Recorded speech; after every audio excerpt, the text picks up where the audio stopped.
Hi to all. వీడియోలో గురించి నేను కిషోర్. మన ఛానల్కి ఇన్స్టాగ్రామ్ పేజ్ కూడా అయితే ఉంది. ఎవరైనా ఫాలో అవ్వకపోతే కమిస్ట్ ఫాలో అవ్వండి. అండ్ మీకు ఏ చిన్న డౌట్ ఉన్నా నాకు ఇన్స్టాగ్రామ్ పేజ్ అయితే మీరు మెసేజ్ చేయొచ్చు. బట్ ప్రతి ఒక్కరు కూడా ఇన్స్టాగ్రామ్ పేజ్ని ఫాలో అయ్యి నాకు మెసేజ్ చేయండి. అప్పుడే నాకు మీ మెసేజ్ డిస్ప్లే అవుతాయి అండ్ రిప్లై ఇవ్వగలను అనమాట. ఇన్స్టాగ్రామ్ పేజ్ లింక్ కింద డిస్క్రిప్షన్ అవుతుంది. ఒకసారి చెక్అవుట్ చేసి ఫాలో అవ్వడానికి అయితే ట్రై చేయండి. ఇక మెంటా వెళ్ళిన బ్రదర్, నేను 4 days బ్యాక్ ఒక వీడియో చేశాను కదా. మనకు ఇండియన్ ఎయిర్ ఫోర్స్లోన క్లర్క్ పోస్టులతోటి ఒకటి గ్రూప్ సి సివిలియన్ నోటిఫికేషన్ రావడం అయితే జరిగింది. మనకు ఎల్డీసీ లోవర్ డివిజన్ క్లర్క్ పోస్టులు భర్తీ చేస్తున్నారు. ఇవన్నీ కూడా అయితే ఆ నోటిఫికేషన్కి చాలామంది వచ్చేసి బ్రదర్ అప్లికేషన్ ప్రాసెస్ వీడియో చేయండి అని చాలామంది కామెంట్ చేశారు. అండ్ ఇప్పుడు ఈ వీడియోలో వచ్చేసి అప్లికేషన్ అనేది ఏ విధంగా ఫిల్అప్ చేయాలి అండ్ ఏ అడ్రస్ పంపించాలి అండ్ అప్లై స్టార్టింగ్ డేట్ ఏంది అండ్ అప్లై చేసేటప్పుడు ఏమేమి డాక్యుమెంట్స్ అటాచ్మెంట్ చేయాలి ప్రతిదీ పిన్ టు పిన్ ఎక్స్ప్లెయిన్ చేయడానికి అయితే ట్రై చేస్తాను. కాబట్టి ఎవరైతే అప్లికేషన్ ప్రాసెస్ వీడియో కావాలని ఎవరైతే కామెంట్ చేశారో వాళ్ళందరూ కూడా వీడియోని ఎండ్ చూసి అప్లై అయితే చేసుకోండి. అండ్ నేను మళ్ళీ ముందే చెప్తున్నాను, అప్లై చేసిన ప్రతి ఒక్కరికి అడ్మిట్ కార్డ్ రాదు. అండ్ ఎవరికైతే అడ్మిట్ కార్డ్ వచ్చిందో వాళ్ళకు 50% జాబ్ వచ్చినట్టు. ఇక రిమైనింగ్ మీరు ఎగ్జామ్ రాసి అండ్ తర్వాత స్కిల్ టెస్ట్ మీరు టైపింగ్ టెస్ట్ క్వాలిఫై అవుతే మీకు జాబ్ వచ్చే అవకాశం అయితే ఉంటుంది. బట్ వన్స్ జాబ్ వచ్చిందంటే కన్నా పర్మనెంట్ ఉద్యోగాలే, లైఫ్ అనేది బాగుంటుంది. అండ్ వీడియో చూసిన ప్రతి ఒక్కరికి ఒక స్మాల్ రిక్వెస్ట్ వచ్చేసి ఏంటంటే, వీడియోస్ని చాలామంది చూస్తున్నారు కానీ లైక్ చేయడం లేదు. లైక్ చేయండి బ్రదర్. లైక్ అయినా మన ఛానల్ కొద్దిగా బూస్ట్ అప్ అయితే ఉంటుంది. అండ్ ఇటువంటి జెన్ అప్డేట్స్ కూడా కావాలంటే కూడా మన ఛానల్ని సబ్స్క్రైబ్ చేసుకుని పక్కన బెల్ ఐకాన్ అయితే యాక్టివేషన్ అయితే పెట్టుకోండి. ఇక మెంటా వెళ్దాం బ్రదర్. మనం ఏదైతే air force LDC group C civilian నోటిఫికేషన్కి అప్లై చేయాల్సినటువంటి అప్లికేషన్ ఫామ్ వచ్చేసి ఇదేనమాట. అయితే ఇంకా ఎవరన్నా నోటిఫికేషన్ వీడియో చూడకపోతే ఆ వీడియో చూడండి. ఎందుకంటే ఆ వీడియో చూస్తేనే మీకు అర్థమవుతుంది క్వాలిఫికేషన్ ఏంటి, ఏజ్ లిమిట్ ఎంత అండ్ ప్రతిదీ పిన్ టు పిన్ ఆ వీడియో చేయడం జరిగింది. ఆ వీడియో లింక్ కావాలంటే కింద డిస్క్రిప్షన్ అయితే ఉంది, ఒకసారి చెక్అవుట్ చేసి అండ్ మీరు చూసి ఇంట్రెస్ట్ ఉంటే కానీ అప్లై అయితే చేసుకోండి. అండ్ ముందుగా వచ్చేసి ఇక్కడ మనం ఏం చేస్తామంటే అప్లికేషన్ ఫామ్ ఈ విధంగా ఉంటుంది కదా. అప్లికేషన్ ఫర్ ద పోస్ట్ అవ్వండి. ఇక్కడ మనకు ఫస్ట్ డాష్బోర్డ్లో వచ్చేసి లోవర్ డివిజన్ క్లర్క్ క్యాపిటల్ లెటర్స్లో మాత్రమే ఈ అప్లికేషన్ అనేది ఫిల్అప్ అయితే చేయాల్సి ఉంటుంది. ప్రతి ఒక్కరు కూడా లోవర్ డివిజన్ క్లర్క్ అని ప్రతి ఒక్కరు కూడా ఫస్ట్ డాష్బోర్డ్ అయితే రాయండి. అండ్ సెకండ్ డాష్బోర్డ్లో వచ్చేసి యూనిట్ వచ్చేసి మీరు ఏ యూనిట్లో ఉన్నటువంటి పోస్టులకు అప్లై చేసుకుంటున్నారో ఆ యూనిట్ నేమ్ అయితే ఇక్కడ రాయాల్సి ఉంటుంది అనమాట. ఇక్కడ మీరు చూసుకుంటే ఎంప్లాయ్మెంట్ న్యూస్ పేపర్ వచ్చినటువంటి ఇండియన్ ఎయిర్ ఫోర్స్ వాళ్ళది అఫీషియల్ నోటిఫికేషన్ అనమాట. ఇక్కడ మీరు చూసుకుంటే యూనిట్ నేమ్ అని ఏ విధంగా మనం కనుక్కోవాలి అండ్ ఏది రాయాలని చూసుకున్నట్టయితే ఇక్కడ ముందుగా వచ్చేసి మనకు కొన్ని 7 పోస్టల్ అడ్రస్ అయితే ఉన్నాయి కదా. ఈ 7 పోస్టల్ అడ్రస్కి ఒకటే మనకు యూనిట్ అనమాట. ఇక్కడ మీకు పైన ఉంది చూడండి, head quarter southern western air command IAF, అది అనమాట యూనిట్ పేరు. అదేవిధంగా కింద వచ్చేసి మనకు వేరే యూనిట్ అయితే ఉంటుంది. అండ్ నేను వచ్చేసి ఇక్కడ మీకు బెంగళూరులో ఉన్నటువంటి పోస్ట్కి అయితే నేను అప్లై చేస్తూ ఉన్నాను. యూఆర్ పోస్ట్కి ఇక్కడ నేను బెంగళూరులో ఉన్నటువంటి పోస్ట్కి అప్లై చేస్తున్నాను కాబట్టి యూనిట్ నేమ్ వచ్చేసి ఇక్కడ మీరు పైన చూసుకోవచ్చు, ASTEIAF ఏదైతే ఉందో అదైతే పేరైతే రాయాల్సి ఉంటుంది అనమాట. లేదు ఎవరైనా అస్సాంకి అప్లై చేసుకోవాలంటే ఇక్కడ మీకు regional examining board east IAF ఉంది కదా, అదైతే యూనిట్ నేమ్ అనమాట. అండ్ ఇక్కడ మీరు ఒకసారి స్క్రీన్ షాట్ అయితే తీసుకోండి, లేదంటే మనం ఆల్రెడీ నోటిఫికేషన్ వీడియోలు అంతా డీటెయిల్గా చెప్పాం కాబట్టి అది కూడా ఒకసారి చూసుకోండి అనమాట. అంటే ఏం లేదు, ముందుగా మీరు ఎక్కడ ఉన్నటువంటి అంటే ఏ అడ్రస్లో ఉన్నటువంటి పోస్ట్కి అప్లై చేసుకుంటున్నారో అది ఏ యూనిట్ కిందకి వస్తుందో ఒకసారి చూసుకోండి. ఆ యూనిట్ నేమ్ అయితే రాయాల్సి ఉంటుంది అనమాట అక్కడ. ఇక నెక్స్ట్ వచ్చేసి ఇక్కడ మనకి ఒక ఫోటో అయితే అతికించాల్సి ఉంటుంది. ఫోటో పైన మీరు కంపల్సరీగా సిగ్నేచర్ అయితే చేయాల్సి ఉంటుందన్నమాట క్రాస్గా. అండ్ ఫోటో మీద ఎటువంటి డేట్ కానీ ఏది కూడా అవసరం అయితే ఉండదు. బట్ ఏంటంటే మీరు క్రాస్గా సిగ్నేచర్ అయితే చేయాల్సి ఉంటుంది. సిగ్నేచర్ కింద సెల్ఫ్ అటెస్ట్ అయితే రాయాల్సి ఉంటుంది.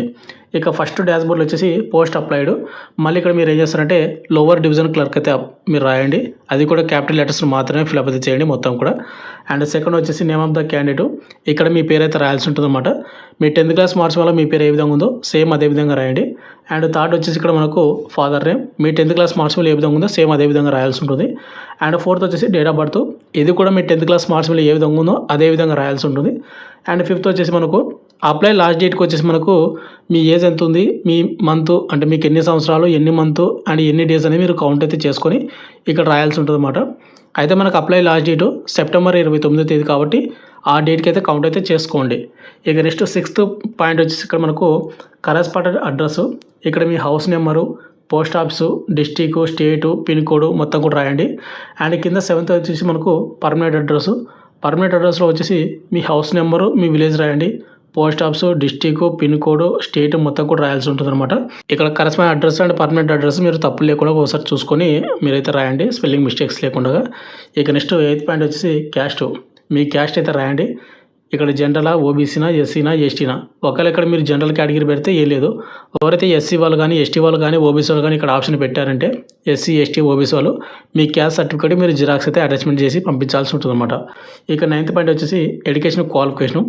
ఈ నోటిఫికేషన్కి అప్లై చేస్తున్నటువంటి ఏదైతే పోస్ట్ ఉందో ఎల్డీసీకి, వాటికి క్వాలిఫికేషన్ ఇంటర్ క్వాలిఫికేషన్ అనమాట 12th. కాబట్టి ప్రతి ఒక్కరు కూడా ఇంటర్మీడియట్ అయితే పెట్టండి 12th అని.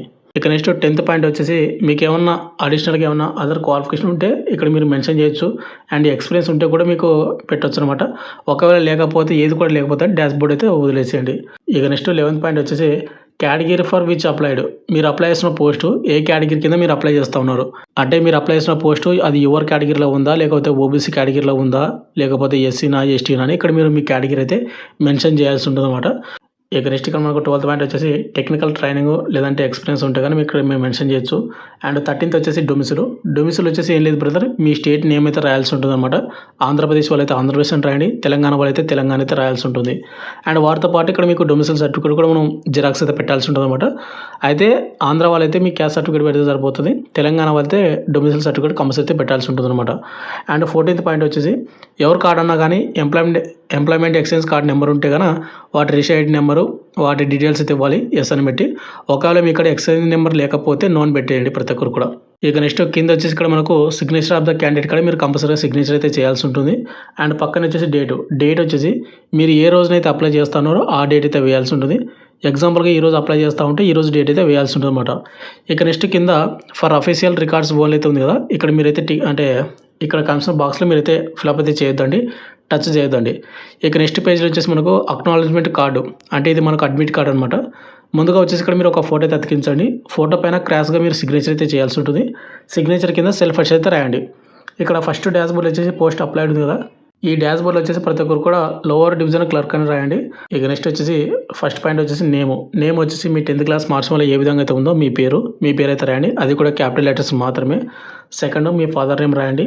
అండ్ థర్డ్ వచ్చేసి మీ అడ్రస్, కరెస్పాండ్ అడ్రస్ అనమాట. హౌస్ నెంబరు, విలేజు, మండలము, district, post office, district, state, pin code మొత్తం కూడా రాయాల్సి ఉంటుంది. ఇక నెక్స్ట్ కింద వచ్చేసి ఇక్కడ మనకు 4th point and 5th point ఈ రెండు మీరైతే ఫిలప్ అయితే చేయొద్దండి. ఇక్కడ వచ్చేసి ఏంటంటే మీరు అప్లై చేసినటువంటి అప్లికేషన్ ఫామ్ షార్ట్ లిస్ట్ చేసిన తర్వాత మీకు ఎగ్జామ్కి ఎప్పుడు పిలవాలి, ఎగ్జామ్ డేట్ ఎప్పుడు అండ్ ఎక్కడ అనేది మొత్తం కూడా వాళ్ళు ఇక్కడ ఫిలప్ చేసి మనకు ఎన్వలప్లో మన అడ్రస్కి అయితే ఇంటికైతే వస్తుందన్నమాట. అండ్ కింద కూడా సిగ్నేచర్ ఆఫ్ కంట్రోలింగ్ ఆఫీసర్ ఉంది కదా, అక్కడ కూడా మీరైతే ఎటువంటి ఫిలప్ అయితే చేయొద్దండి. బ్రదర్ ఇప్పుడు అప్లికేషన్ ఫామ్ అనేది ఫిలప్ చేసినటువంటి ప్రాసెస్ వచ్చేసి ఇంతే అనమాట. ఈ అప్లికేషన్ ఫామ్తో పాటు కొన్ని డాక్యుమెంట్స్ అయితే అటాచ్మెంట్ చేసి మనం అయితే పంపించాల్సి ఉంటుంది, డాక్యుమెంట్స్ జిరాక్స్ అనమాట. ఇక నెక్స్ట్ డాక్యుమెంట్స్ అనమాట. డాక్యుమెంట్స్ వచ్చేసి ముందుగా వచ్చేసి ఇక్కడ మనకు ఏజ్ ప్రూఫ్, మన ఏజ్ ప్రూఫ్ కోసం మన 10th క్లాస్ మార్క్స్ ఏమో కానీ మన డేట్ ఆఫ్ బర్త్ సర్టిఫికేట్ ఉంటే కానీ మనం ఏదో ఒకటి అయితే జిరాక్స్ అయితే పెట్టాలి. ప్రతి ఒక్కరి కాడ 10th క్లాస్ మార్క్స్ ఏమో జిరాక్స్ అయితే ఉంటుంది కాబట్టి అదైతే పెట్టండి. అండ్ సెకండ్ వచ్చేసి ఎడ్యుకేషన్ క్వాలిఫికేషన్ దీనికి ఇంటర్ క్వాలిఫికేషన్ అయితే ఉంది కాబట్టి 10th క్లాస్ మార్క్స్ ఏమో జిరాక్స్ వాటితో పాటు ఇంటర్మీడియట్ మార్క్స్ ఏమో జిరాక్స్ అయితే మీరైతే పెట్టాల్సి ఉంటుంది అనమాట. అయితే ఇక్కడ చెప్పబోయే ప్రతి సర్టిఫికేట్ ఓన్లీ జిరాక్స్ మాత్రమే. నెక్స్ట్ వచ్చేసి థర్డ్ క్యాస్ట్ సర్టిఫికేట్. ఎవరైతే ఎస్సీ, ఎస్టీ, ఓబీసీ అక్కడ ఎవరైతే మెన్షన్ చేసి ఉంటారో క్యాస్ట్ వాళ్ళు మీ క్యాస్ట్ సర్టిఫికేట్ కంపల్సరీ పెట్టాల్సి ఉంటుంది. నెక్స్ట్ 4th వచ్చేసి డొమిసిల్ సర్టిఫికేట్. ఇక్కడ తెలంగాణ వాళ్ళ డొమిసిల్ ఉంటుంది అండ్ ఆంధ్ర వాళ్ళు వచ్చేసి క్యాస్ట్ సర్టిఫికేట్ పెడితే సరిపోతుందన్నమాట. ఇక నెక్స్ట్ 5th వచ్చేసి ఒక చిన్న ఎన్వలప్మెంట్ మీద మీరు 10 రూపాయల పోస్టల్ స్టాంప్ అనేది అతికించి మీరు బై పోస్ట్ ద్వారా మనకు మెయిన్ ఎన్వలప్మెంట్లో పెట్టేయాల్సి ఉంటుంది. ఇది 10 రూపాయల పోస్టల్ స్టాంప్ అతికించి ఏ విధంగా ఉంటుంది అనేది నేను చెప్తాను. నెక్స్ట్ వచ్చేసి మనకు 2 పాస్పోర్ట్ సైజ్ ఫోటోగ్రాఫ్స్ మీరైతే పంపించాల్సి ఉంటుంది అన్నమాట. 2 ఫోటోలు అయితే మనం ఎన్వలప్మెంట్లో పెట్టాలి. ఇక నెక్స్ట్ 7th వచ్చేసి మనకు ఎక్స్పీరియన్స్ సర్టిఫికేట్. ఎవరి కాడైతే ఎక్స్పీరియన్స్ అంటుందో ఎల్డీసీగా మీరు జాబ్ చేసినట్టు ఆ ఎక్స్పీరియన్స్ ఉంటే కానీ మీరు పెట్టండి జిరాక్స్. ఒకవేళ ఎక్స్పీరియన్స్ సర్టిఫికేట్ లేకపోతే వదిలేయండి. నెక్స్ట్ వచ్చేసి ఫిజికల్ హ్యాండిక్యాప్డ్ సర్టిఫికేట్. ఎవరైనా ఫిజికల్ హ్యాండిక్యాప్డ్ వాళ్ళు అప్లై చేసుకోవాలంటే ఆ సర్టిఫికేట్ ఉంటే పెట్టండి, ఒకవేళ అప్లై చేయకపోతే no problem. Next discharge certificate. ఇక్కడ డిశ్చార్జ్ సర్టిఫికేట్ అనేది ఓన్లీ ఎక్సర్సైజ్ కేటగిరీ వాళ్ళు మాత్రమే ఇక్కడ డిశ్చార్జ్ సర్టిఫికేట్ అనమాట. నార్మల్ పీపుల్స్కి అయితే ఇది ఉండదు కాబట్టి మీరు లైట్ తీసుకోండి. అయితే బ్రదర్ ఇప్పుడు చెప్పినటువంటి డాక్యుమెంట్స్ ఏవైతే ఉన్నాయో ఇవన్నీ కూడా 1 సెట్ జిరాక్స్ మాత్రమే. అండ్ ప్రతి జిరాక్స్ కింద మీరు కంపల్సరీగా సెల్ఫ్ అటెస్టెడ్ అయితే చేయాల్సి ఉంటుంది. సెల్ఫ్ అటెస్టెడ్ అంటే ఏం లేదు బ్రదర్, మనకు కింద జిరాక్స్ కింద మనం ఎక్కడో ఒక చోట కొద్ది స్పేస్ అయితే ఉంటుంది కదా, అక్కడ మీరు సిగ్నేచర్ చేసి సిగ్నేచర్ కింద సెల్ఫ్ అటెస్టెడ్ అయితే రాయాల్సి ఉంటుంది అంతే. ఇక నెక్స్ట్ ఇప్పుడు చెప్పినటువంటి డాక్యుమెంట్స్ అన్నీ కూడా ఏం చేస్తారంటే మెయిన్ ఎన్వలప్మెంట్లో పెట్టేసి మీరు దీన్ని ఓన్లీ రిజిస్టర్ పోస్ట్ ద్వారా మాత్రమే బై పోస్ట్ ద్వారా పంపించాల్సి ఉంటుంది. అండ్ అప్లై లాస్ట్ డేట్ వచ్చేసి సెప్టెంబర్ 29 అనమాట. ఈ నెల 29వ తేదీలోపు మీరైతే బై పోస్ట్ ద్వారా పంపించాల్సి ఉంటుంది. ఇక నెక్స్ట్ ₹10 పోస్టల్ స్టాంప్ అతికించి చిన్న ఎన్వలప్ అని చెప్పాను కదా, ఇదేనమాట. ఇది మెయిన్ ఎన్వలప్ కంటే ఇది కొద్దిగా చిన్నగా అయితే ఉంటుంది. మీరు పోస్ట్ ఆఫీస్లో అడిగారంటే ఇస్తారు. చిన్న ఎన్వలప్ అండ్ పెద్ద ఎన్వలప్ అంటే వాళ్ళే 2 కూడా ఇస్తారన్నమాట.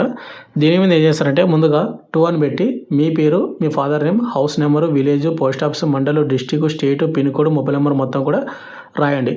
అండ్ పక్కనే వచ్చేసి ఇక్కడ మీకు ₹10 పోస్టల్ స్టాంప్ అయితే అతికించాల్సి ఉంటుంది. ఈ ₹10 పోస్టల్ స్టాంప్ అనేది మీ పోస్ట్ ఆఫీస్లో ఏవైతే అవైలబుల్గా ఉంటాయో అవి మాత్రమే అతికించండి. ఒకవేళ ₹10 పోస్టల్ స్టాంప్ లేదనుకోండి, ₹20 పోస్టల్ స్టాంప్ అతికియండి, ఏం కాదు. బట్ ₹10 పోస్టల్ స్టాంప్ కంటే తక్కువ అయితే అతికించకూడదు అనమాట. అండ్ నా కాడ ₹5 పోస్టల్ స్టాంపులు ఉన్నాయి కాబట్టి 2 అయితే అతికించాను. ఇక నెక్స్ట్ లాస్ట్లో వచ్చేసి ఇక్కడ మనకు ఇది మెయిన్ ఎన్వలప్ అనమాట. ఈ మెయిన్ ఎన్వలప్ మీద మీరు ఏం చేస్తారంటే application for the post of అని రాసి లోవర్ డివిజన్ క్లర్క్ అయితే రాయాల్సి ఉంటుంది. మనం అదొక పోస్ట్కి మాత్రమే అప్లై చేస్తున్నాము. అండ్ పక్కన వచ్చేసి కేటగిరీ, నేను వచ్చేసి యువర్ కేటగిరీ కింద అప్లై అయితే చేస్తూ ఉన్నాను బెంగళూరులో ఉన్నటువంటి పోస్టులకు. ఒకవేళ మీరు అస్సాం స్టేట్లో కానీ లేకపోతే ఇంకా వేరే అదర్ స్టేట్లో ఉన్నటువంటి పోస్టులకు అప్లై చేసుకుంటే అక్కడ మీ కేటగిరీలో ఉన్నటువంటి పోస్టులకు అప్లై చేసుకుంటుంటే ఇక్కడ మీ కేటగిరీ పెట్టండి. మళ్ళీ చెప్తున్నాను, అక్కడ మీ కేటగిరీలో పోస్టులు ఉంటేనే. ఒకవేళ మీ కేటగిరీలో పోస్ట్ లేకపోతే మీరు యువర్ కేటగిరీ కింద అప్లై చేసుకోవచ్చు. ఇక్కడ మీరు జనరల్ యువర్ అని పెట్టాల్సి ఉంటుంది. ఇక నెక్స్ట్ లెఫ్ట్ సైడ్ వచ్చేసి ఫ్రమ్ అని పెట్టి మీ పేరు, father name, house number, village, post office, మండలు, డిస్టిక్, స్టేట్కు, పిన్ కోడ్, మొబైల్ నెంబర్ మొత్తం కూడా రాయాల్సి ఉంటుంది ఫ్రమ్ అని పెట్టి. అండ్ పక్కన ఇక్కడ మీకు 2 అని పెట్టి మీరు ఎక్కడ ఉన్నటువంటి పోస్ట్కి అప్లై చేస్తా ఉన్నారో అక్కడ ఉన్నటువంటి పోస్టల్ అడ్రస్ అయితే మీరైతే రాయాల్సి ఉంటుంది.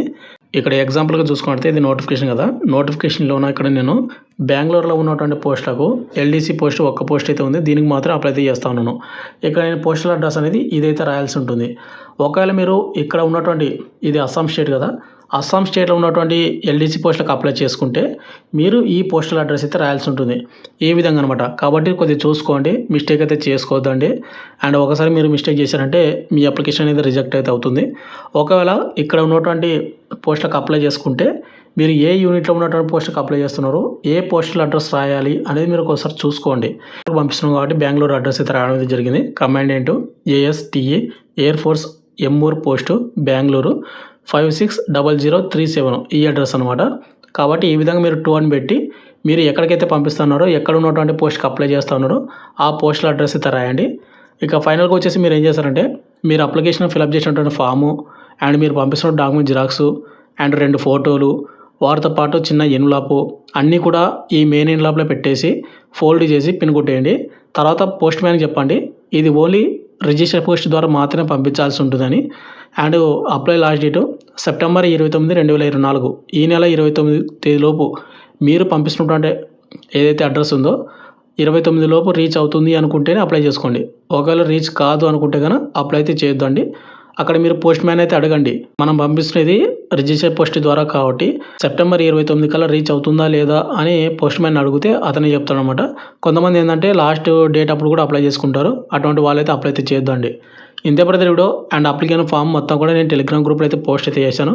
మీరు అక్కడి నుంచి డౌన్లోడ్ చేసుకొని అప్లై అయితే చేసుకోండి. ఇంత ప్రతి వీడియో ఫైనల్గా వచ్చేసి మీకు ఇంకేమైనా డౌట్ కింద కామెంట్ అయితే చేయండి. లేదు నాకు ఇన్స్టాగ్రామ్ పేజ్లో కూడా మీరు మెసేజ్ చేస్తా అంటే కూడా అక్కడ కూడా మెసేజ్ చేయొచ్చు. Thank you.